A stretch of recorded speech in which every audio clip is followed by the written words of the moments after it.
They call it the world's highest graveyard. Since 1922, over 322 people have died on Mount Everest. Roughly 200 of those bodies are still on the mountain, frozen in place, untouched, and often visible to every climber who passes.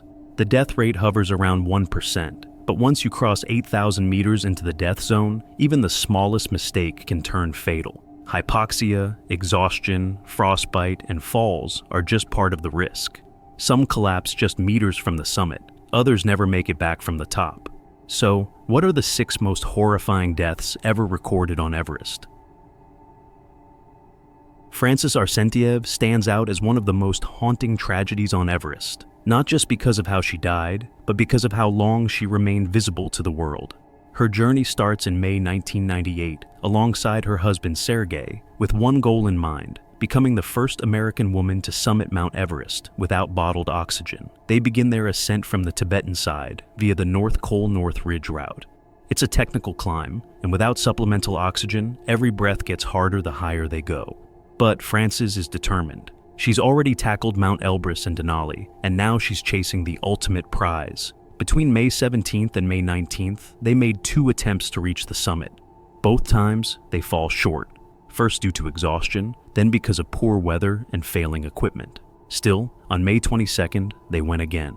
Slowly, carefully, breath by breath, they pushed through the thin air. That day, Frances became the first U.S. woman to summit Everest without oxygen. But they've used up too much time and too much energy. As night falls, the descent becomes deadly. Somewhere along the way, Frances and Sergei get separated.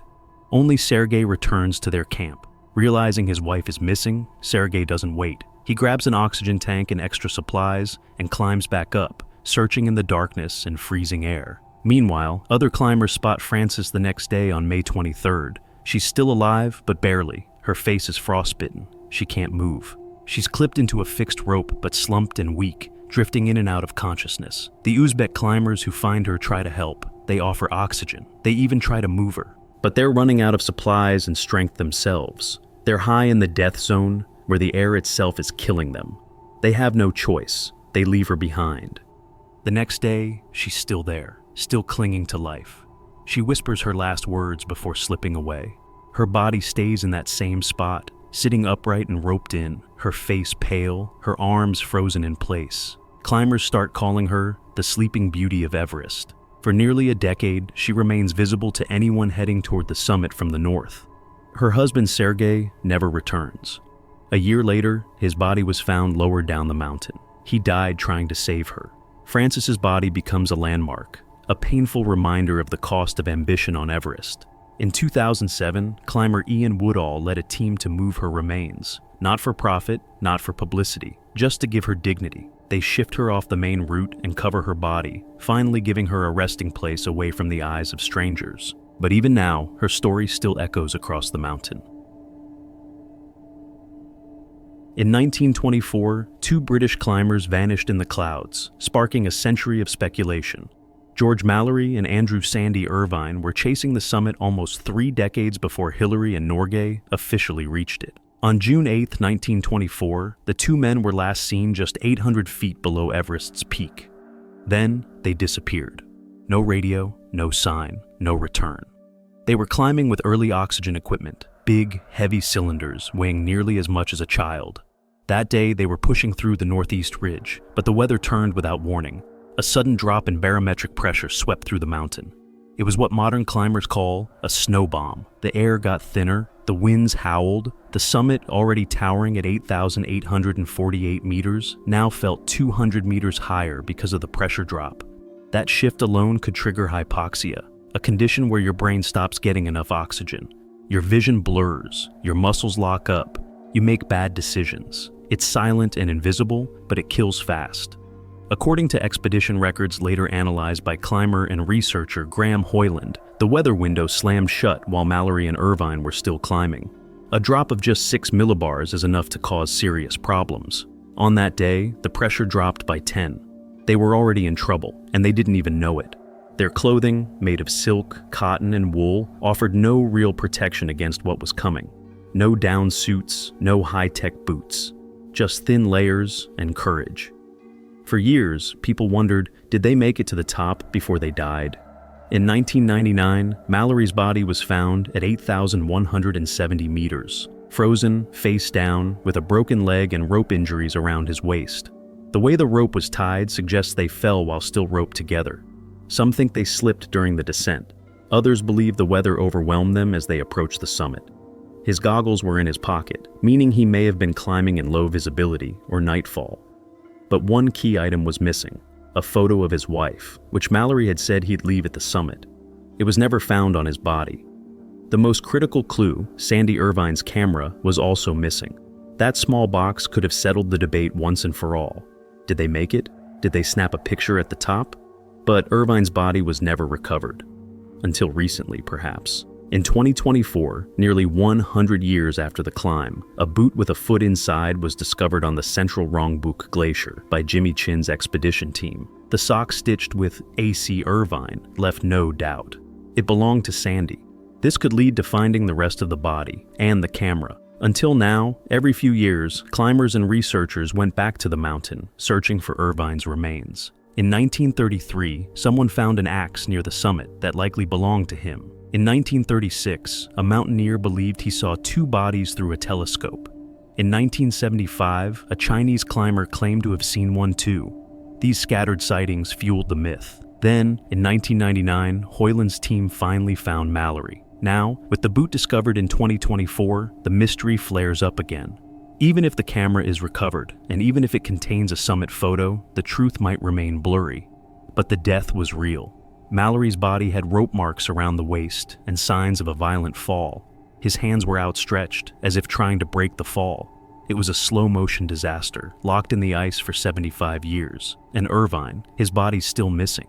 But the boot with his name tag, frozen into a glacier in 2024, might be the beginning of the final chapter.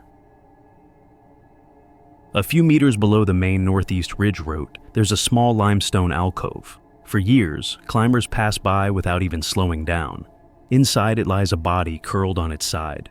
Bright green plastic boots stick out from the snow. That's all you need to see to know who it is. The world calls him Green Boots. His real name is likely Tsewang Paljor. Born in 1968 in a village called Sakti in Ladakh, India, Paljor grew up surrounded by mountains. He joins the Indo-Tibetan Border Police, not just to serve his country, but also to climb. It's a rare job that gives him both. He becomes head constable, an experienced climber trusted with one of the most dangerous tasks in the world. In 1996, he and 5 others set out as the first Indian team to attempt Everest from the North Face without Sherpa guides. Their plan is bold. They climb without commercial support, carrying their own supplies, relying only on each other. On May 10, 1996, Paljor, Tsewang Smanla, and Dorje Morup break away from the group and push for the summit. Around 3:45 p.m., they radio in. They say they made it, but later analysis raises doubts. Visibility was bad. The terrain is tricky. Some think they only reached a false summit, still 150 meters below the real peak.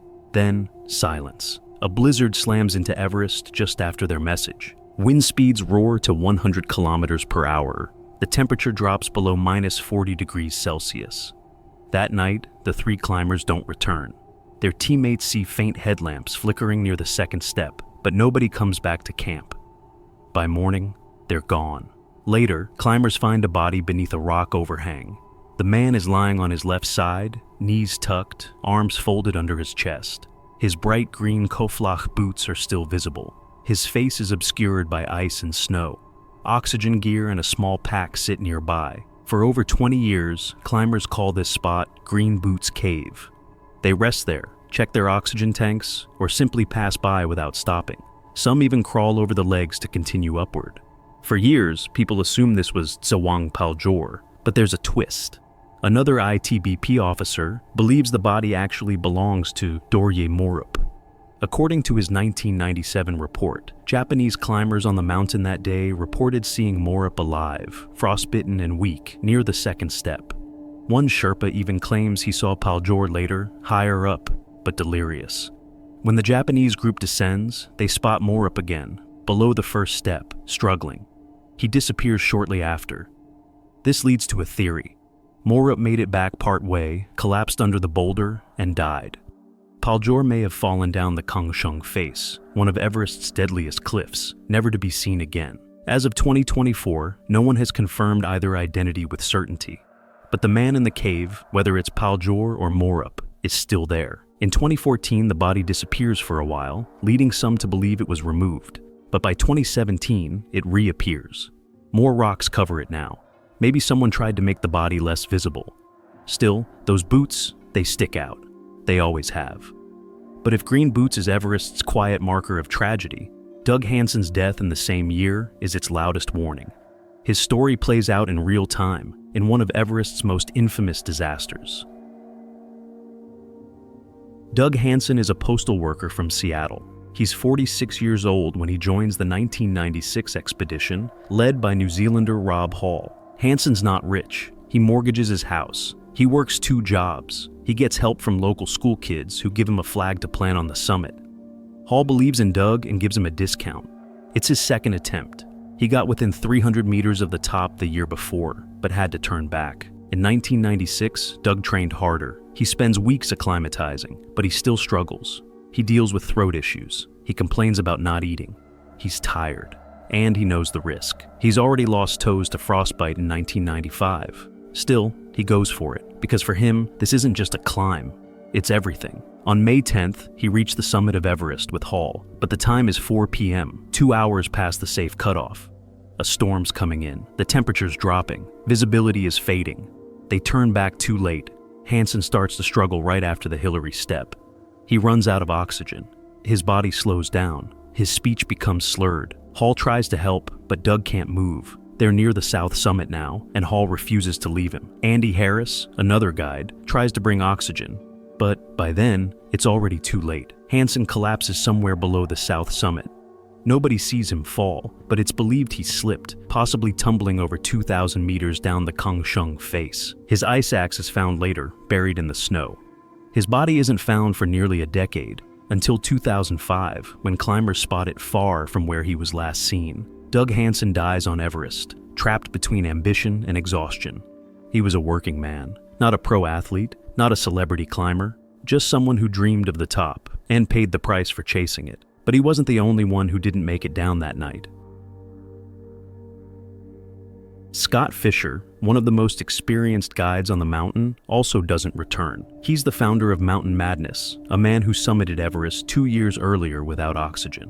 By 1996, Fischer is 40 years old and a legend in the climbing world.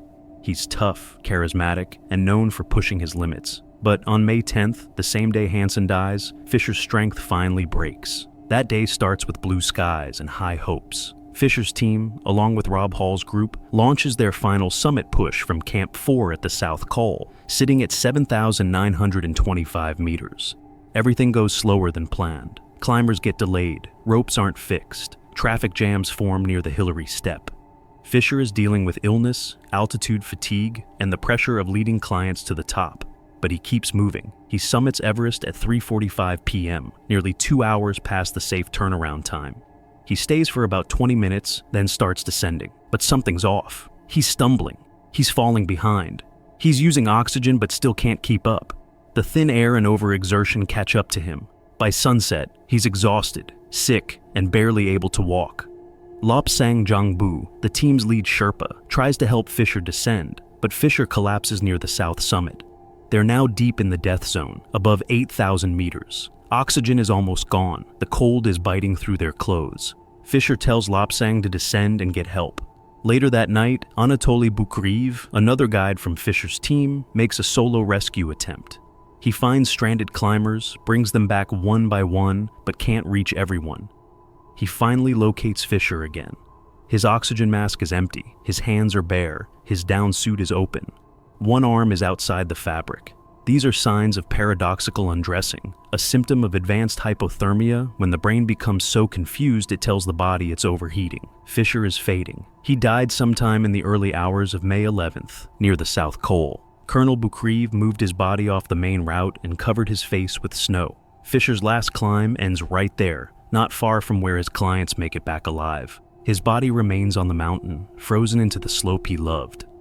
But death on Everest doesn't always come in a storm.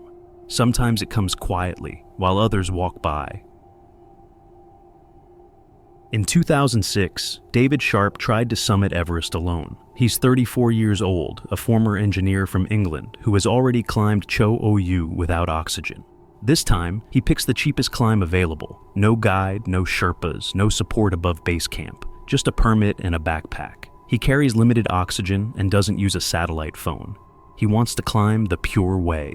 He sets off for the summit on May 13th. At some point during the night, Sharp reaches the higher sections of the northeast ridge. He may have summited. Some climbers report seeing someone matching his gear near the top. But by early morning on May 14th, Sharp wasn't climbing anymore. He's lying down in Green Boots Cave, curled up at 8,500 meters, right next to the body of Sewang Paljor. Climbers pass by. Some think he's already dead. Some hear him groaning but assume he's resting. His limbs are frozen. His face is covered. He's barely breathing. About 40 climbers move past that day. Few stop. The ones who do can't help. They're low on oxygen. The cold is intense. Every minute in the death zone steals energy. A Turkish team sees him alive but can't assist. Members of a larger commercial expedition spot him too. One Sherpa checks in, and Sharp whispers his name. He asks to sleep, but sleep at that altitude means death. His oxygen runs out. His body shuts down. Nobody gets him down. Nobody brings him back. Sharp's decision to climb without support, combined with the traffic on the mountain, turns lethal. By May 15th, he's dead. His body stays in Green Boots Cave for almost a year before Sherpas move it to a nearby ledge and let it fall over the north face. An act of respect to make space for others. His death sparks global outrage. How could so many people pass a dying man? Why didn't anyone help? The answers are hard. At 8,500 meters, every move can kill you.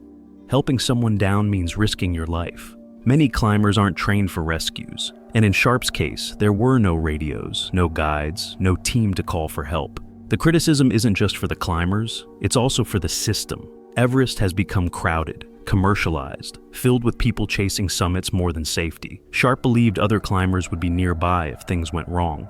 But when it mattered most, he was alone. His body becomes a symbol of risk, of choice, of what happens when preparation meets Everest's harsh truth. You can climb alone, you can reject oxygen, but if you do, you better know the price.